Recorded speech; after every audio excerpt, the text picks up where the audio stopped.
Okay, y'all, today is going to be super different. I'm actually still in my gym clothes. I just wanted to let you know in a second, we're doing a total reversal of things. I am not going to be interviewing someone. Someone is coming on to interview me. And so I'm going to go change my clothes real quick and get my hair right and then come back. And it's going to be very different than we're used to having on this show, a different angle. So stay tuned, okay?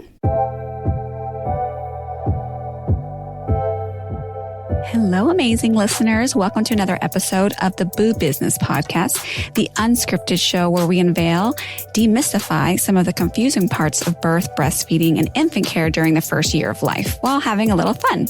I'm your host, Naiomi Catron, registered nurse and board-certified lactation consultant. Our mission here is simple: to foster collaboration in maternal-child health and empower both families and businesses alike. We're all about creating a community where everyone feels supported and informed. In each episode, we dive deep into engaging discussions that span the entire spectrum of birth through the first year. From newborn feeding, because let's face it, it's something we all have got questions about, to tackling issues like tongue ties, the mysteries of pacifiers, mental health, body work, and just so much more. So whether you're a new parent navigating the incredible journey of early parenthood or a seasoned professional in the birth business, this podcast is your go-to source for laughter, knowledge, and some great insights. So we're here to make learning about boob business not just informative, but enjoyable. So join us for conversations that not only spark your curiosity, but also bring a smile to your face. So remember, every episode is a chance to connect, learn, and share. So hit the subscribe button and let's embark on this exciting journey together.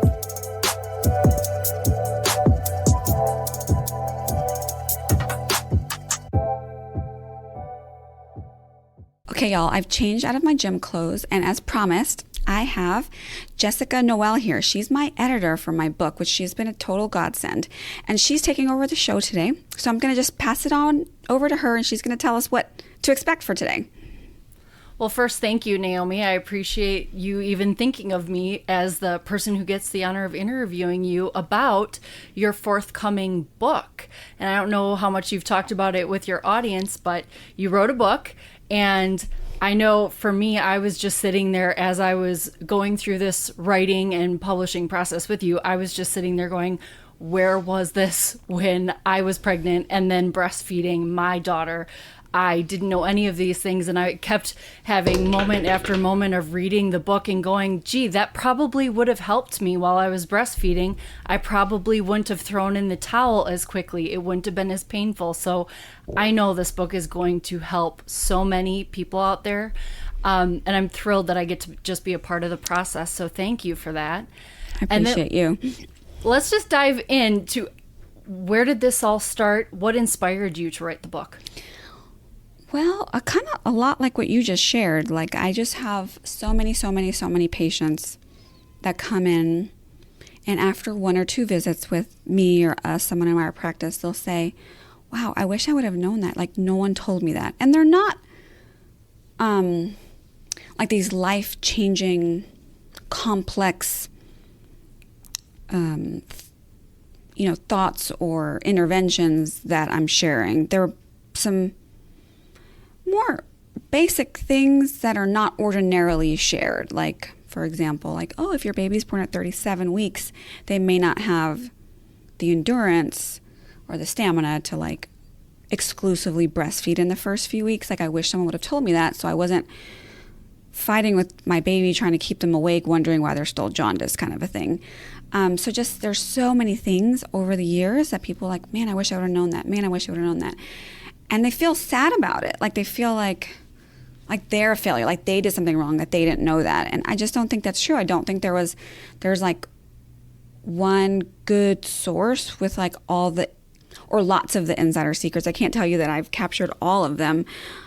I think that most publications and most information teaches you breastfeeding basics if everything goes according to the textbooks, but not what happens in these outlying cases, which many of the time, I guess with my labor and delivery hat on, I just noticed, wow, not a lot of people, or I shouldn't say that, there are more and more people not fitting in the vanilla textbook birth experience. And so as rates of preeclampsia, diabetes during pregnancy, preterm, late term babies are being born.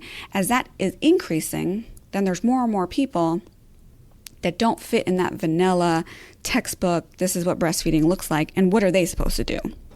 They can't really follow the vanilla guidance that they're given through these other forms of prenatal breastfeeding education. So that was kind of like the short answer of what inspired me to read this book.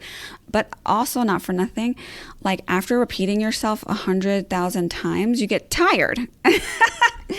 And so I'm like, oh my gosh, when my kids have their kids and future generations, like I'm not going to have the energy to just like share these concepts with as much enthusiasm and encouragement and zeal. Like you get tired of repeating yourself a million times, or at least I do. I don't know if anyone else does. And so I wanted to have a printed form that kind of shares these concepts with the energy and the enthusiasm and the optimism that I currently have. And it clearly, I'll just tell the audience, it comes across very well on the page. So everybody has to get a copy because they're going to hear your voice. It's so clear to me when I read that. So you mentioned a lot of different experiences, and you have so much, your experience is vast, from being a mom, a nurse, an IBCLC. So how does that show up in the book? Well, it starts off with, yes, I was a mom first. My kids are older. I can look at things from a totally different perspective. My kids are almost both in college. One's in college, the other one's close to getting there. So I'm looking back. You know, they say hindsight is 20/20. And I'm looking back, trying to remember not to make a mountain out of a molehill. I think when you're in the middle of it, you just feel like your whole world is hanging on a couple things. Like, how's my baby sleeping? How's my baby eating? How's their health? And everything else falls to the wayside. And I think it's important to be able to have, I don't want to say like I've arrived as a parent, because I haven't, but I mean, my kids are now adult, like they're going to be young adults, and I have a different role. So I've been through all the different phases with them, except for this adulthood phase. And so that's one perspective to bring, to make sure that we're not becoming hyper focused and vigilant and like making a mountain out of a molehill with some of the things I would have done if I was writing this book, a year into breastfeeding, or a year into even being a lactation consultant. And so then my experience goes on into being a nurse, a labor and delivery nurse. And I worked at a very high acuity, high volume hospital. And then I worked at a more lower volume, lower acuity, like a lot of well people having babies without complications.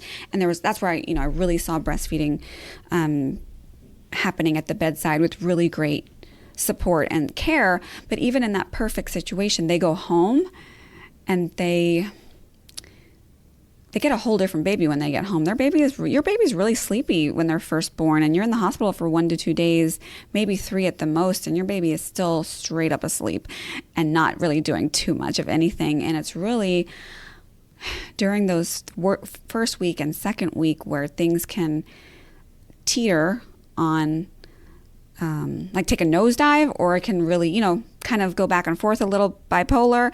It can feel like a game of whack-a-mole. And that's when like getting really good support and continuing with that for the first month or two can be the make or break for long-term breastfeeding, to meet your goals and to have that success, whatever you identify as or say is, your goals are. And so the experience is just like, what happens in real life as a mom, right?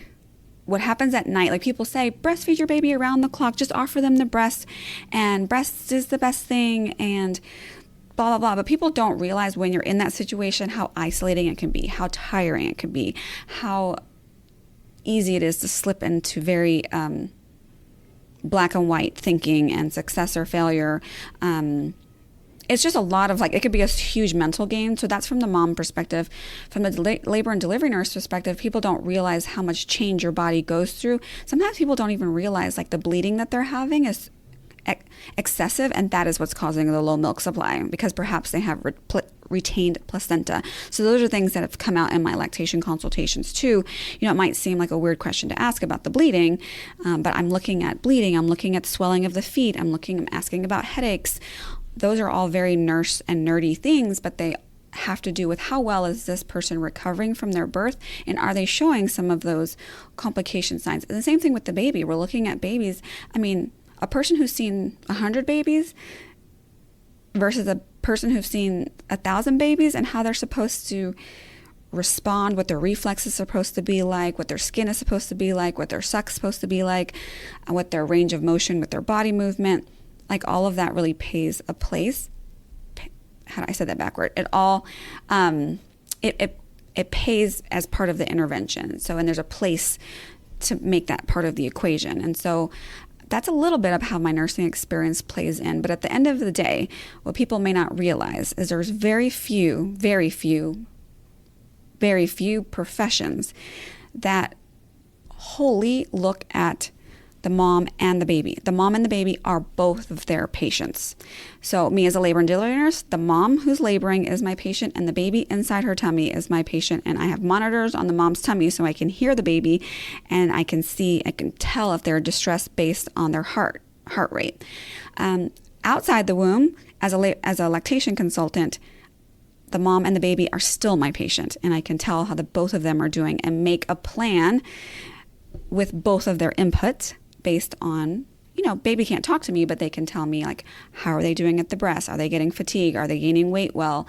Are they agreeable? Are they not agreeable? Are they really gassy? Are they really fussy? What their temperament is like? And then I can talk with the mom and her partner and make a plan for them. So there's very few providers that will take on the mom and the baby, or the parent and the baby as their patient, and have a whole. When I say holy, it's not holy like religious holy, but holy as in inclusive to both patients. And I am accountable to both patients. Both of their success, I am accountable to, and that is my goal. So that's a little bit of how those three areas of my life play into how I care for patients and my perspective.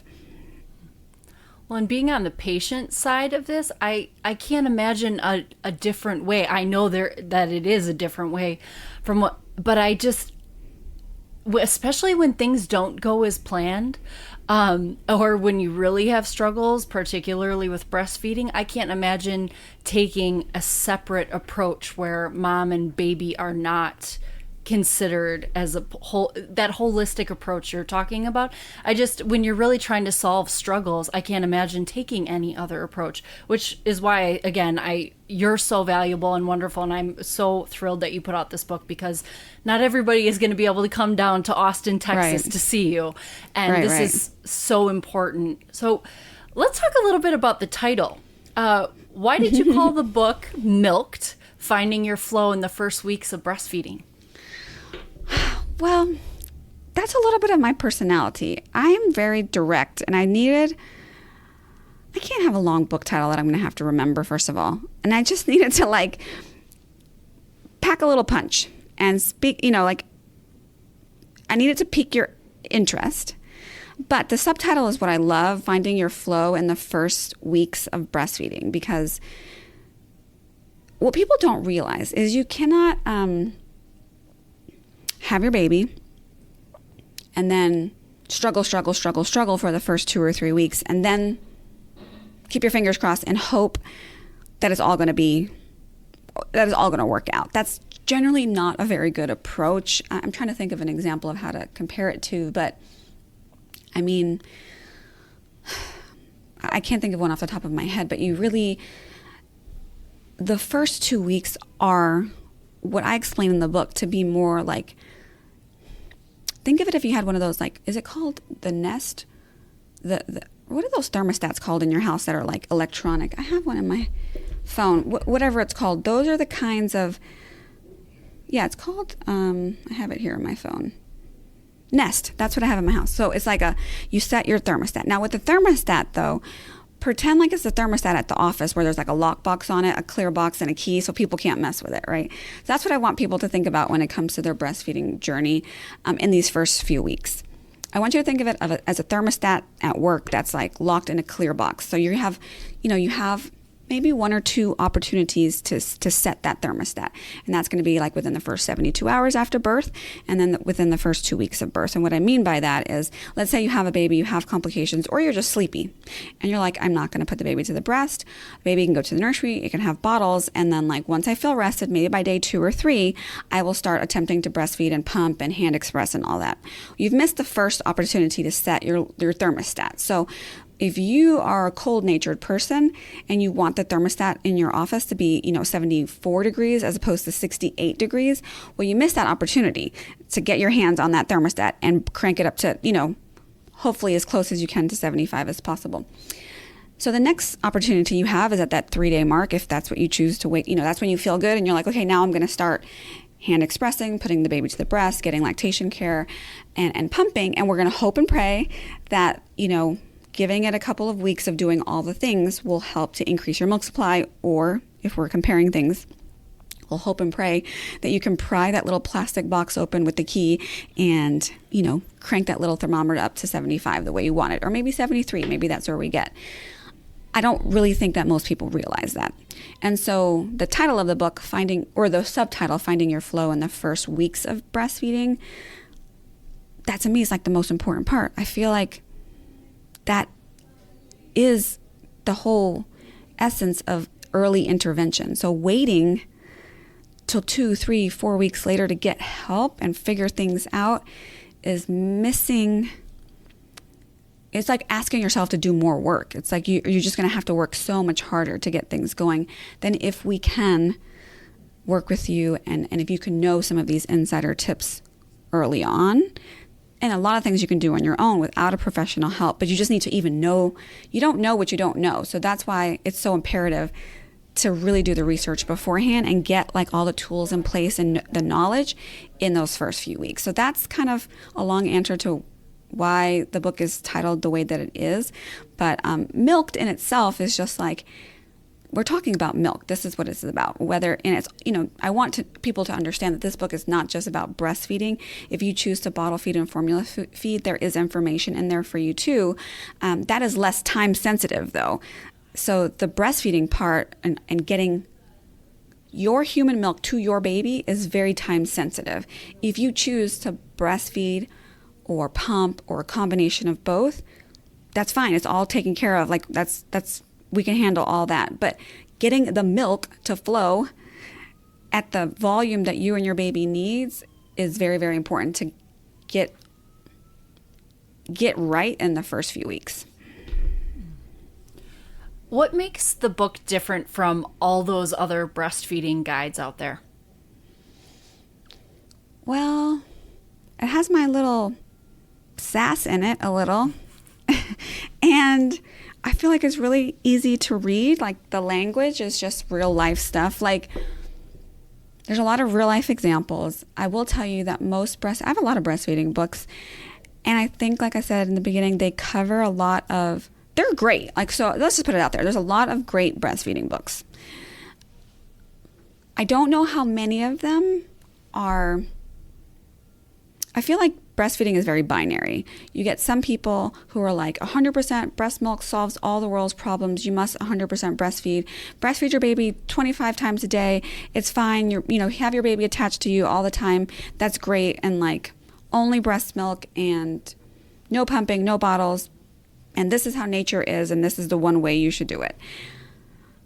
And then you have like other books about like, I don't know, just other infant feeding things. I don't feel like there's a middle ground that discusses what happens when things don't go 100% as planned, right? So what happens if you have hypertension and you're not able to breastfeed your baby or do skin to skin in the first 48 hours because you had to go to you got put on magnesium or medication that makes you really, really sleepy and you just cannot open up your eyeballs to do anything. What do you do in that situation? What do you do if your baby's in the NICU unit? What if you do if your baby first got introduced to, a bottle in the NICU unit because of whatever the reasons were? What can you do if you're separated from your baby?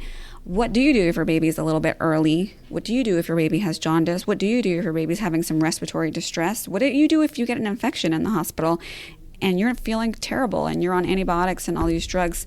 Like, how can you protect your milk supply? I don't know that I've read a book that talks about those things. So more like the unspoken things, all the things that I see as a nurse and all the things that my patients come in here and they're like, they come in, I feel bad because they come in and they feel guilty and they feel bad. They're like, I wasn't able to put my baby to the breast because I was so sleepy from this medication they gave me. I wasn't able to nurse my baby because she had to go to the NIC unit for 3 days and I couldn't see her because I was on magnesium for 3 days. And or whatever the reason is, and they have this heaviness and this guilt. And I just feel like that's a terrible way to start parenthood. You have the rest of your life to feel guilty and inadequate, right? Because that's what the world, like you're always having things to compare yourself to.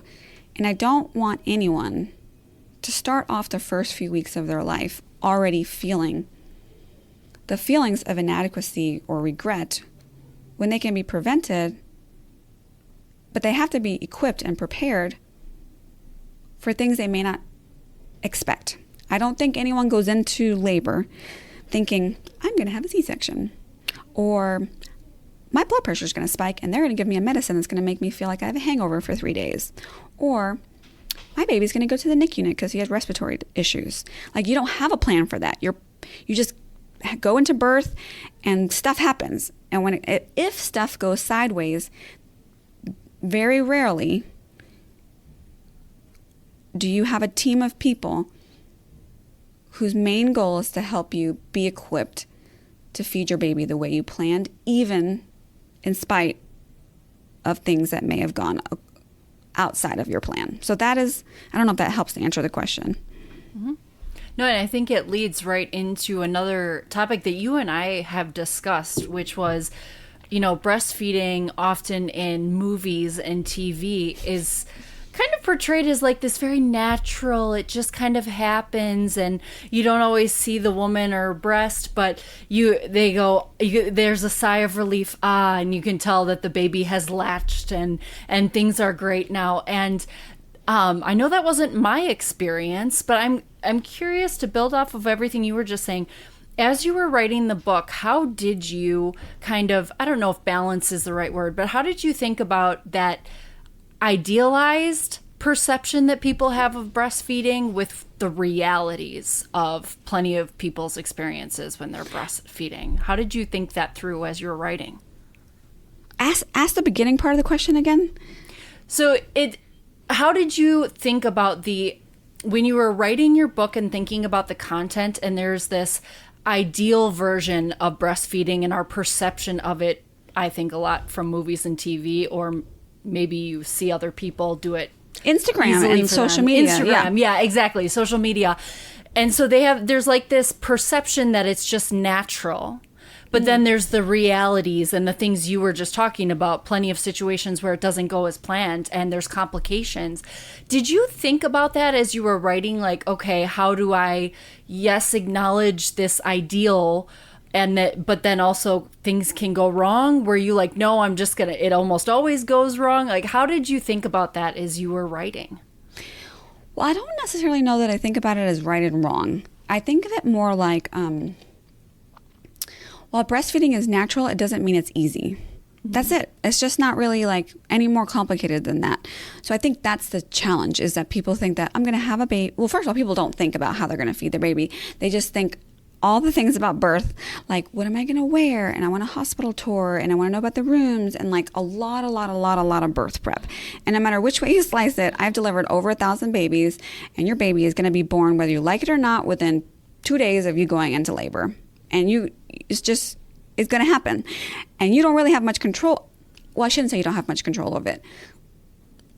Birth and labor, your body takes over and does what it does. And so your baby must come out of your body within a certain period of time after labor. And that's just the way it goes. And that's for 2 days or whatever. And that's great.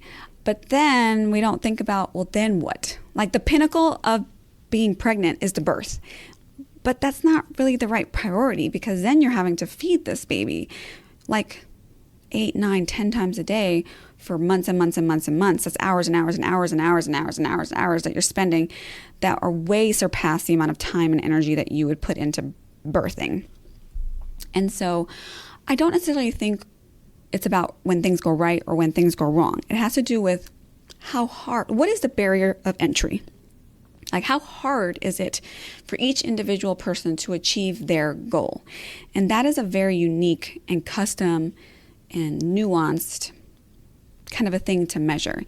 And so what people should know is that breastfeeding is very, very natural, but nowhere ever has anyone said breastfeeding was easy, unless they have some people after birth have what do you call that when their memory lapses? Like, you don't remember how difficult things were. Like a little bit of amnesia. But generally speaking, what people should know, and I don't mean this to sound scary, but, think about back in the day, like biblical times, and even in nature to these, currently, there are plenty of mammals who, yes, their babies are born, they breastfeed, but there's always a runt. There's always a baby who doesn't make it. Like, there's lots of these rescue places that all they do is rescue little birds who had problems with failure to thrive, or little, whatever the mammals are, like animals. I've been watching too much TV recently. And so, this is a thing, So it's not easy for these mammals out there. And like I said, I don't want to compare us beautiful women to other mammals, but on my Instagram page, I have a video of I have a Labradoodle, and she had a couple litters of puppies, and I was so fascinated at how they nursed, because their mouth moves the same as a baby's mouth. Their tongue has to extend and cup and hold onto the breast, except there's 8 of them. And my dog's nipples were tore up. And then there was a runt, and there were some issues, but the dog breeder was a little lactation consultant. She was like a doula. She knew everything. She had little feeding syringes. She had nipple cream for my dog, because I didn't do that in my house. She went to the breeder's house, and she has nipple cream, and she had all these things. So she had some help, because she didn't want these puppies to be skinny and stuff. She wanted to sell them and them to be, vibrant little puppies. Now, in our mom situation, what we sometimes think is this is natural. People, things in nature do this, mammals do this. But just know there is a percentage that don't do well, and they have failure to thrive. And there's even a larger percentage of those mammals that struggle and hate their life, okay, while they're going through this. But they don't have another choice. They don't have formula, and they don't have pumps, and they don't have to get up and go to work and deal with all the other things. At least these mammals that are in nature, we have other options, and we have pumps, and we have equipment, and we have a lot of commercial advertising. We have Instagram. We have things that make us second guess ourselves and question what we're doing. And so that's why it's so important to be prepared for what's coming. Because if you're not, and if you have an out, something that looks easier and something that looks more, beneficial, even if it's not true, and if it's not 100% accurate, the way it's portrayed might make you want to give up a little earlier, or change your plan, or alter your goals, as opposed to having someone who's there right beside you, coaching you along, giving you all these insider tips. Then you're like, oh, I didn't know that thing that advertises that comes with this side effect, or isn't exactly true, or could cause this problem too. So that's one side of it. And then the other side of it is, while breastfeeding is natural, I've already said a million times, it's not easy. And I'll give you a couple of examples. If you think about it, one mom maybe have her baby and she has low milk supply. Another mom has her baby and she has oversupply. I personally I have seen how difficult it is to manage an oversupply and how many complications it comes with. But if we're taking it back to completely natural things before electricity and gadgets and advertising, we would all women be in a tent together. We would have our babies. We have a 2-week-old, a 2-day-old, a 2-month-old, and a 2-year-old. And if one is having problems nursing her baby because she has low milk supply, she will pass her baby to her sister-in-law, who maybe has abundant milk and is busting out and is doesn't have a pump, right? So she's going to use her baby as her pump to get the milk out. And you do a little merry-go-round and Goldilocks setup for matching a baby to someone's flow or whatnot. And same thing with tongue ties. Babies who are tongue ties in the old days, people always ask me, well, how did they survive? Are we noticing more tongue ties now? Well, if your baby was tongue tied, all he had to do was latch to a mom that just squirts out tons of milk, and it would be fine. It might hurt her, but at least you're kind of sharing the burden amongst your tent, and not one person's nursing that baby 10 times a day. You're kind of taking turns so no one gets too hurt.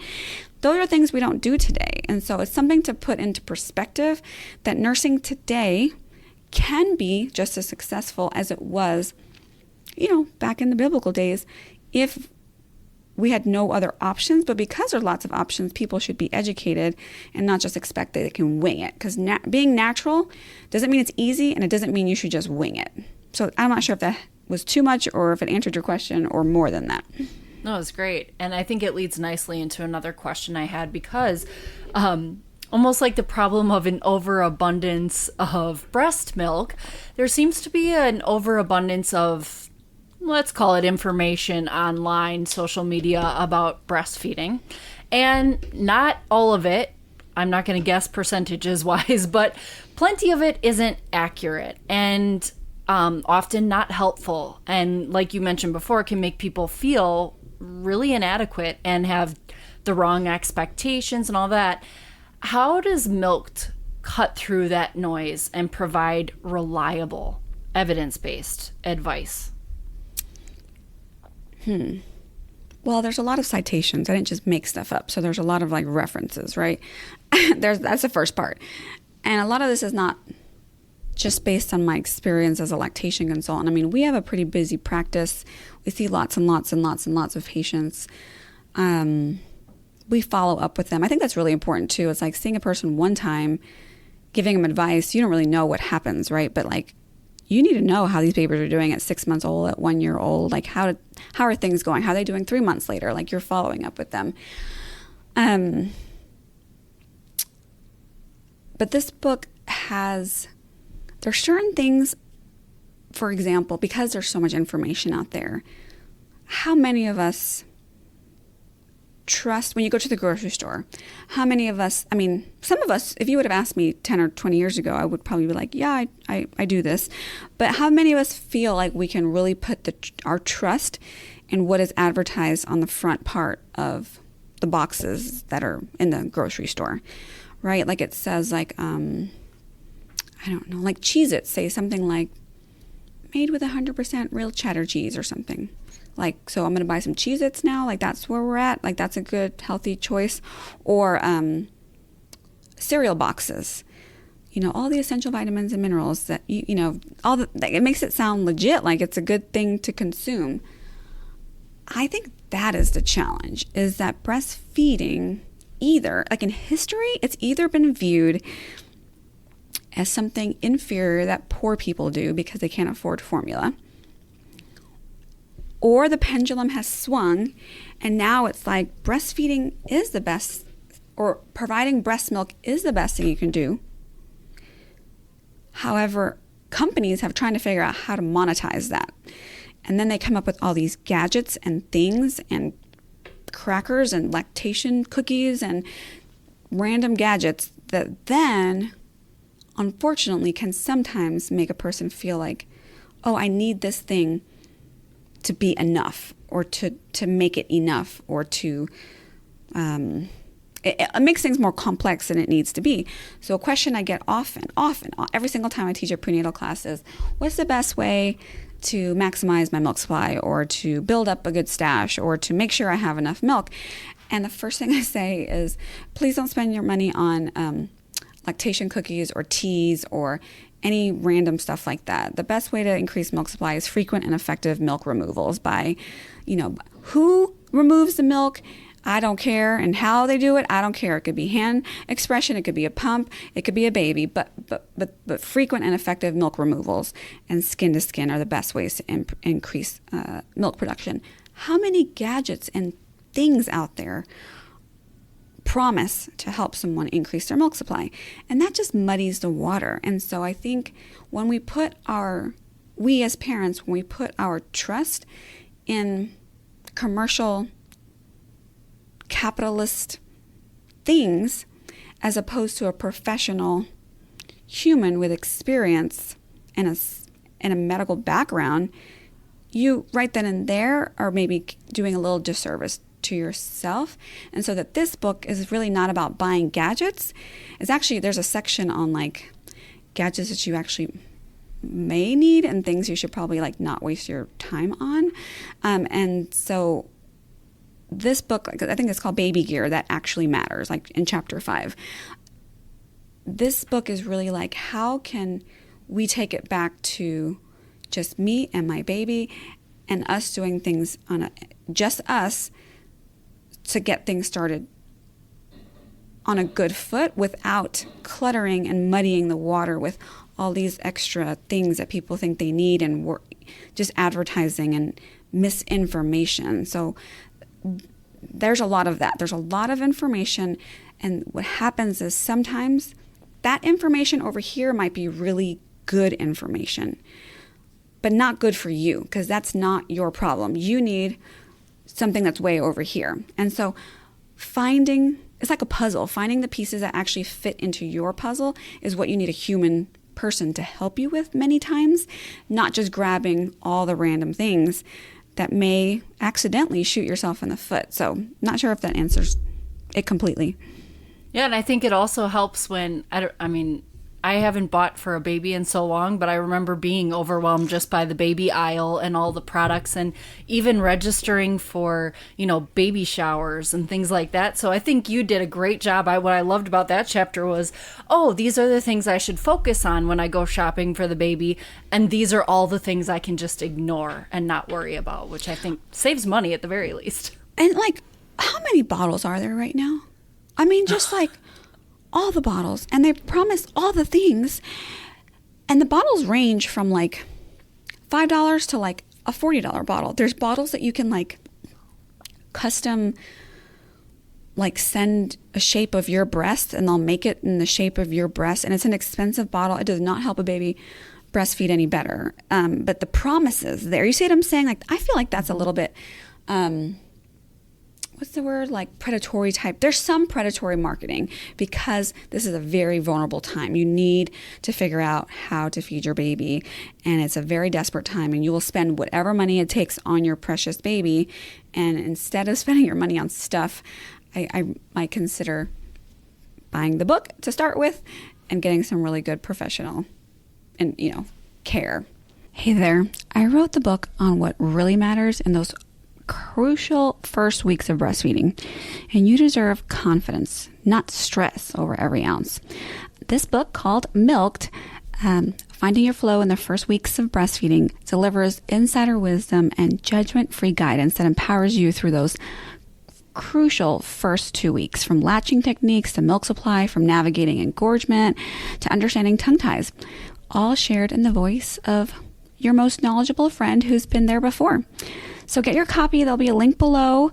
And this is for the mothers, who breastfeeding brings unexpected challenges. I mean, I want you to be prepared. I want you to have confidence with every last drop of knowledge. So every baby is different. Every mother is different. And every feeding journey is different.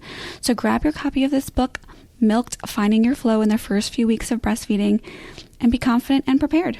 What I really noticed about your book and that I just loved was, one, it's judgment free, and you acknowledge that every woman, every baby, every journey is unique. Mm-hmm. And that was just lovely to see acknowledged. And the fact that you had it was just clear that you weren't trying to push your own agenda or path that someone should take. But I also thought the flip side, as myself being a writer and an editor, was, so in your mind, who were you writing the book for? Well, I kind of feel like I was writing it for myself 20-something years ago. Like, if you think about it, I was like a lot of my readers and my clients are right now. So I was very focused. So younger, healthy, professional, had a job, partner, like living life, doing things. Like, I plan to have a baby and eventually go back to work. And I also need a little bit of sleep, and I struggle with depression and anxiety. But I really wanted to do everything in an excellent manner, a little bit of an overachiever. I was more back then than I am now. And so a little bit type A. However, I was also, I'm not first generation American, but I am the first one in my family to breastfeed. So a lot of my patients will say, like, no one in my family breastfeed, but it's really important to me. I've learned too much about it. This is what I want to do, but I don't know how to make it work. And I can't talk to my mom or my aunt or my cousins about it. They're all kind of like, what's wrong with formula? Just give formula or give a bottle. And while I don't shame formula or anything like that, I have a whole chapter on it. My experience was like, why is this so hard for me? It shouldn't be this hard. And why is it so hard to get good advice? And my baby doesn't fit in any of these baby book. Like I feel like some things are cookie cutters, especially when it comes to like infant sleep and infant eating. And like there was a book when I had my kids that like was talking about putting your baby on a schedule pretty early on, like every 3 hours. None of that worked. And I was like, what the hell am I doing wrong here? Like everything I feel like I'm doing is just not right. Like it's just not working. And so I really wished that I had someone to tell me some of this insider information. Like all the things that are in this book, I have completely done wrong when I went through it. And I really look back and I really wish I would have known these things back then. It would have helped my baby, of course, who's now, in college. It would have helped myself enter parenthood in a more confident fashion. I was very, very, very anxious because everything was going very, very wrong. My baby even had to go to the hospital at 4 months old from respiratory challenges that I didn't even know. I wasn't a nurse yet. He had lots of problems with feeding. And what a terrible way to start parenthood. Like you're just like feeling like everything is going wrong and you have no control over it. So what I will say is this book is written more for people who live in an industrialized country as opposed to like if you're going to be if you live rural and like in a place where you don't have a Target or a grocery, like a store where you can buy a bottle or a pump flange, some of the things in here might be a little like irrelevant. But for those of us who will have to manage working or traveling or, maybe want to get some sleep at night and maybe want to kind of have a little bit of a balance between breastfeeding and having your partner help sometimes too, or having options if you're going to have a baby, in a hospital as opposed to having a baby. Like my husband was born at home, like in the Philippines, So yeah, this book is written for people. Like I wish I could have written this book for myself 20 years ago. And I have kids now that are going to have their own babies, and I want their future wives to have a resource that I did not have, because you sure as hell don't want your mother-in-law all up in your business telling you all the things. So they can just have a book and they can take what they want from it and leave what they don't want. I love that. I love that you're passing it down to them. That's great. I was going to ask you, one of the structures in the book is this, I wish I had known this approach, and you're sharing so many of those stories. And I was going to ask you if, for one of yours, but you just shared one. So I was going to ask then, I guess, permission to share the most mind-blowing, I wish I had known this moment in your book for me as I was reading. Yeah, please. When I got to the part, I was struggling. I shared with you that I was struggling with feeding my daughter and latching and milk supply and all the things. And so I went one appointment only at the hospital, and I believe it was a lactation specialist, but I could be wrong. But I remember I was reading your book and you said that a nipple shield is, okay for temporary kind of use, but it should not be a long-term solution. And I remember it's almost like too little too late, but now I can pass that information on to people that I know, because I went in and they just gave me a nipple shield, washed their hands of it and said, okay, there you go. It's working now. And looking back and after having read your book, I'm sitting there going, it did solve the problem in the short term, but I wonder if long term, all the things you lay out in the book might be why I ended up throwing the towel in, because it wasn't a long-term solution. And I was just sitting there going, wow, I wish I had known this, but thank goodness I can pass this to all the people I know who are going to be having babies soon, and they won't have to go through that. But that was my this would have been such a helpful piece of information back then, and how frustrating that is when you're going through it and you're seeking out the guidance and you're not getting it. You know what I mean? 100%. I mean, I had the same experience. I used a nipple shield forever. I didn't know it was temporary use, and, that didn't go so well for me. What I will say, there's a couple of things. 20 years ago when we had our kids, really understand that the lactation profession is a newer profession. And because what it does is take money away from commercial formula companies, like these huge companies like Nestle's and just these big, big companies, no one's going to fund. I shouldn't say no one. It's very difficult to get funding for breastfeeding medicine or breastfeeding education or research, because we're basically taking money away from the formula companies. So they have lots and lots and lots of lobbyists that do a very, very good job of positioning formula, especially newer formulas that have come out, to be just as good as breast milk. And, they try to hook you with just in case you don't make enough milk, here's, this really amazing formula that you can use as substitute, and it will help your baby flourish. It'll be just as good. And so research that is going towards, hey, how can we help moms not need the formula ever, is not going to be a funded thing. So back 20 years ago, it's not like we really knew that nipple shields were going to cause long-term issues with milk supply. So I don't know, I don't think people purposely went out and told us to use nipple shields and sent us on our merry way. I just don't think we knew a lot. And it's 20 years later, and, even still, there's a lot of things we still don't know. So that was my first my first thing I wanted to share. And then secondly, you say, I hear this a lot, and I don't know if other lactation consultants feel like this, but people will often say, I saw a lactation nurse or I saw a lactation specialist. And there's a huge difference in the different levels of lactation people out there. But how are you supposed to know that as a consumer, right? So yes, there is something called a certified breastfeeding specialist. And then you have something called a certified lactation counselor. And then the highest level is going to be your international board certified lactation consultant. And most recently, in the last 2 years, they've come out with a breastfeeding, lactation and breastfeeding medicine, like doctor of medicine, like it's a medical program where only doctors can have that certification. But if you don't know that, and you're going to let's say, I don't know, just a person who's taken a weekend course and has gotten herself a little weekend certification, certified breastfeeding specialist, those people are made more for when things are going really good and you just have a couple of wellness questions. They're not people that are trained to handle problems, especially not hands-on problem. They don't usually have a medical background. The IBCLC, or the International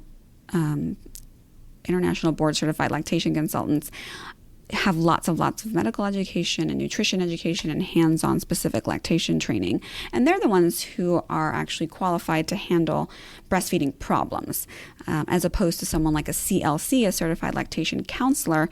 They are a great person to get counseling from. So maybe not necessarily even hands-on help, but counseling on how to maybe overcome how much to feed your baby, how often to feed your baby, more counseling, like education counseling, as opposed to fixing problems. So maybe you and I went to people who weren't fully board certified, or maybe the research wasn't there because it's like an afterthought. The field of lactation is an afterthought, and we've had some amazing pioneers that have really tried to bring it to the forefront. But at the end of the day, in America, it's about the money, and there is not much money in lactation. There's a lot of money in formula. Well, that's such a nice segue into my next question was... We haven't even rehearsed this. I don't even know what your questions are. Oh, we haven't. That's true. But you are just setting me up, and then I'm setting you up. So it's going well, I think. Love it. Our relationship is blossoming. It is. So with all of that, I mean, the reality is, especially in America, what kind of change do you hope that this book is going to create in the lives of families? Oh, that's a good question. Well, truthfully, and I hope that, publishing books are not cheap, right? So there's a lot of capital and money I've had to put in myself to make this first iteration of the book come out. But I really, really, really do hope that one day I can have it translated into Spanish and other languages and have an audio version, because I do believe there is a huge health equity part. There's inequities in healthcare and access to healthcare. So right now, this book is written in English, and that's great, but not everyone can sit down and has time to read a book, because they might be working 60 hours a week to take care of all the things before they have a baby. I would love to have it in Spanish. I would love to have it in audio, that someone can listen to it while they're doing the things that they need to do to reach more people. So at the end of the day, that is a big goal of mine. But I don't want to go broke in the process of doing that. But but I do know that it would be really helpful, because there are a lot of people who you don't know what you don't know. And so kind of like when they say, like, the baby is not born with a parenting manual. Like, yeah, that's true. But can we have it born with a breastfeeding manual? Like, let's try that. Like, and it's not a breastfeeding manual for every obstacle every person is going to have, because that really requires nuanced, specialized care. I feel like giving really good lactation care, and you can talk to any of my patients, is a bit of an art form. You really need to listen to what your patient is saying, and you have to observe what the baby is showing you in their body and their body language and their mouth and their swallowing sounds. And then you got to feel the energy of the family and the couple and their household, and hear beyond the words that just are saying what their true desires are, and then collaborate with them to make a plan that's achievable to them. You can't tell a patient to do something that's just not, they don't have the energy for. So we need to customize those things. So that's why this book is not going to be a one-size-fits-all fix for everyone's breastfeeding issues. However, in the first few weeks of life, there is really solid, advice and things to be aware of and things to look for that are pretty true across the board. So my hope for this book is that this would be, when I was having my kids, there was a book called What to Expect When You're Expecting, and like everyone had it, right? My goal is that this book would be like that for people who want to breastfeed. And even if it's just you want to breastfeed for the first 2 weeks or the first 2 months, like, I hope that this is a book for you. If you want to breastfeed for the first 2 years, then this is the book for you. You got to get it started, got to get started on the right path. You got to set that temperature got to set that thermometer at the right temperature for to meet your goals early on. So that is my hope for this book, but I hope that this book will be that resource for more than just the English-speaking American population. Yeah. Now, you've laid out so many reasons why every pregnant person should just immediately get this book and start reading. I'm curious, how can birth professionals use the book to support their clients or patients? It's the same. Okay, so did you know that most OBGYNs only get 4 hours of lactation education in med school? An OBGYN only? Wow, and then that's family low. Yeah, and a family practice. And, every program is going to be a little bit different. And maybe 10 years from now, that will look different. And I know that there's some med schools, not very many of them, who might actually do a lot more than this. But on average, that's what it is. I actually have lectured for university here and spoken to their family practice residents on breastfeeding. So challenging. How do I tell these residents everything they need to know in 1 hour? That's pretty challenging. So to answer your question, I've done plenty of, I've been interviewed by plenty of OBGYNs on their podcast or, for different reasons. And say the topic of engorgement, one of the things we talk about in the book is that the recommendation is to use, cool or ice compresses as opposed to heat. I vividly remember an OBGYN inviting me on to a recording platform. The conversation was just about engorgement, and it was for National Breastfeeding Month, which is in August, 1 year. And she was like, oh my gosh, I didn't know that this had changed, that the recommendation for engorgement wasn't heat anymore. And then I also explained, when you're engorged and you have engorgement or mastitis, we're not supposed to be pumping until empty either. And she was like, oh my gosh, I didn't know that. That's not what I was taught. And so things change. Now think about it. And in their defense, if you have a choice to take a continuing education class about how to manage severe preeclampsia in pregnancy and possibly help save a woman's life, or how to manage engorgement, which one are you going to choose? I mean, you want to save people's lives, right? Engorgement is not going to kill you. That's fair, but that's a knowledge deficit that I don't think we as patients realize our providers might have. And the same thing goes for, pediatricians and things like that. I mean, how many can you go to your general practice doctor and ask them really intricate questions about nutrition? That's not really their forte. They're there to help make sure you don't die from a disease or stroke or a heart attack or hypertension, right? They're trying to prevent that from happening to you. So the same thing with this book is made for doulas, OBGYNs, new lactation consultants, pediatricians, pediatric dentists, anyone who's going to be supporting a breastfeeding mother or a pregnant person who wants to breastfeed. This book is for you. You will have so many aha moments because these are not things that you're going to learn in your normal breastfeeding education classes, because in breastfeeding education classes, they tell you all the vanilla things, what to expect, when to latch, wait for the baby to have an open wide latch and then gently, what if the baby doesn't open their mouth, or what if the baby's too sleepy? So this fills the holes. If it's Swiss cheese, this is going to fill those little holes in that Swiss cheese. How can people help you get spread the word about the book or get involved with this? I think it's a breastfeeding movement, so I'm just going to declare it that Milked is going to become a breastfeeding movement. How can people get involved? I don't know. I need to talk to my PR person. We'll have to figure that out. But I would imagine, Breastfeeding Awareness Month is in August. This book is going to be coming out early summer, so in June. So I would say, sharing about the book on their social medias, on their LinkedIn profiles, at their hospitals, with their doulas, with their OBGYNs, at their prenatal classes. I think moms are the most powerful humans on this planet. And when moms share things on Reddit, on Facebook pages, when they share things with their community, and one mom tells another mom tells another mom, if there's some podcasts that you think you guys listen to and that you would want your friends who listen to that podcast to learn about, having me on there, us talking about this book on those mediums would be really, really helpful, because this is the thing people need to realize. We're very concerned right now with our food supply, right? We want to buy organic and we want to do all natural and it has to be clean foods, and we're looking at labels. That's great. You have a 2-year-old who's eating solid foods. That's fantastic. But what about their first food? This is a First Foods Health Equity Initiative.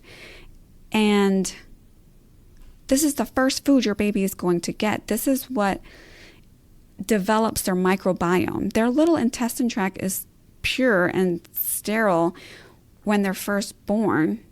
And we need to make sure the proper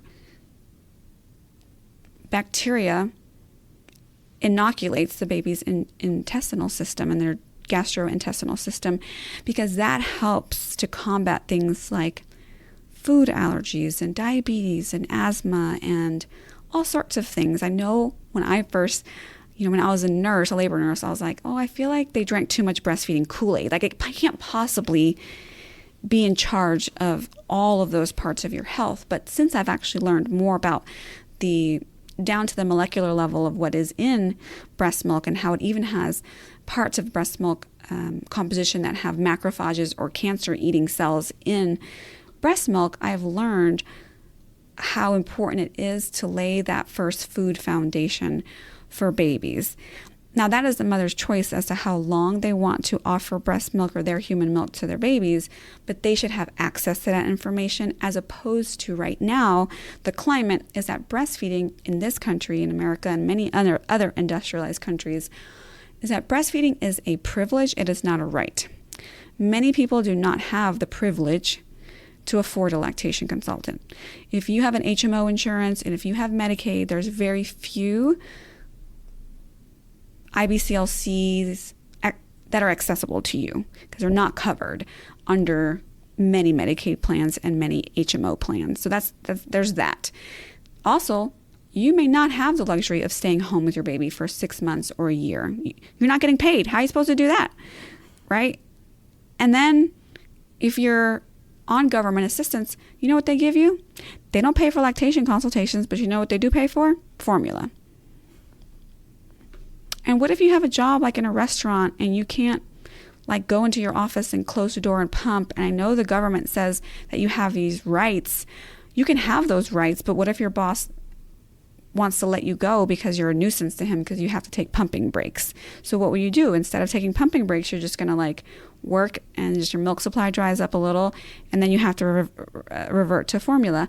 Those are not things that you did because you're a bad mom. Those are things that are systemically wrong, because currently breastfeeding is a privilege in this country, not a right. So while this book is not going to be the thing that revolutionizes that, this is going to be the first little seed. I don't want to say first, there's probably plenty of other, resources out there, but this will be part of the first food revolution, meaning,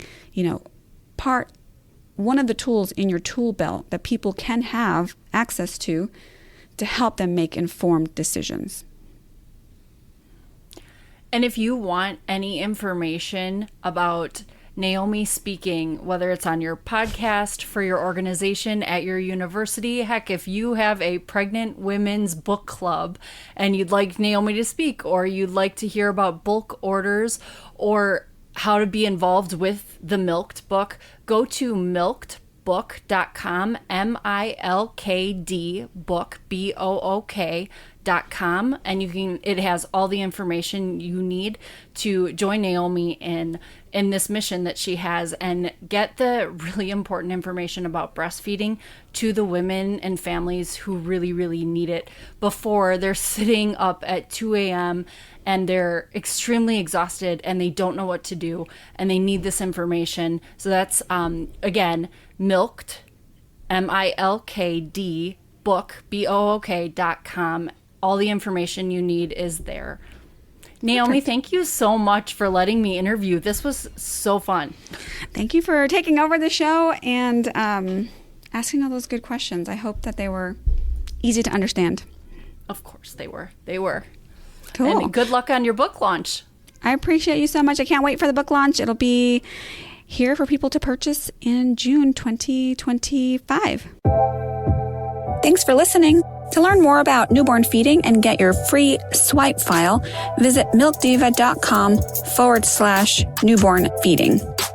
And if you've ever said, wow, I wish I would have known that while you're listening to this podcast, then help a friend out and share this podcast with them. You can also help us by leaving us a rating so more people can benefit from finding this podcast. Medical disclaimer.